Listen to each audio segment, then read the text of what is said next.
Deja que te cuente la historieta de Manolo, el robot español del siglo XX. Racista, nazi, xenófobo, ignorante, repugnante, el puto fundador de la falange, que da ganas de hacer de diente, echar la bota. Típico español patriota que bota las dos gaviotas, que se dedica a hacer al rey la pelota. Esta historia es el puto protagonista, fascista entre los fachas, siempre grita viva España cuando se emborracha. Es una sucia cucaracha más, vieja gloria, fascista escoria, amiga del alcalde de Vitoria, la máquina pesada del franquismo, amiga del racismo, amiga de la imposición y del fascismo. Eso ten cuidado, ya te digo, te confíes porque será tu enemigo.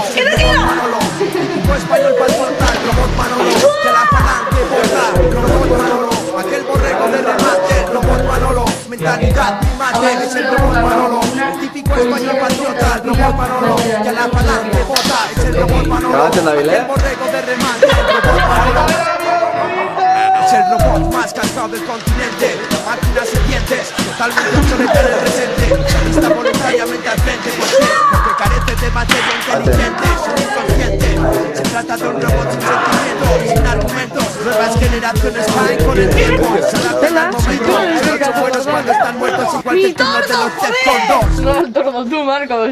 Me encanta. Bola, verás como enarbola la bandera española y que canta el himno nacional a solas, porque nadie la aguanta, es profundo de garganta, solo le resulta cómico a la infanta, cabeza llena de servidecilla, seguramente que le venden las pastillas. Sí, me cago en Dios.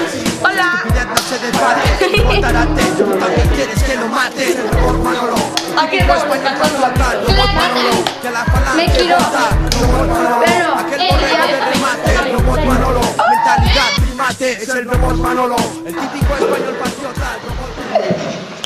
Ya.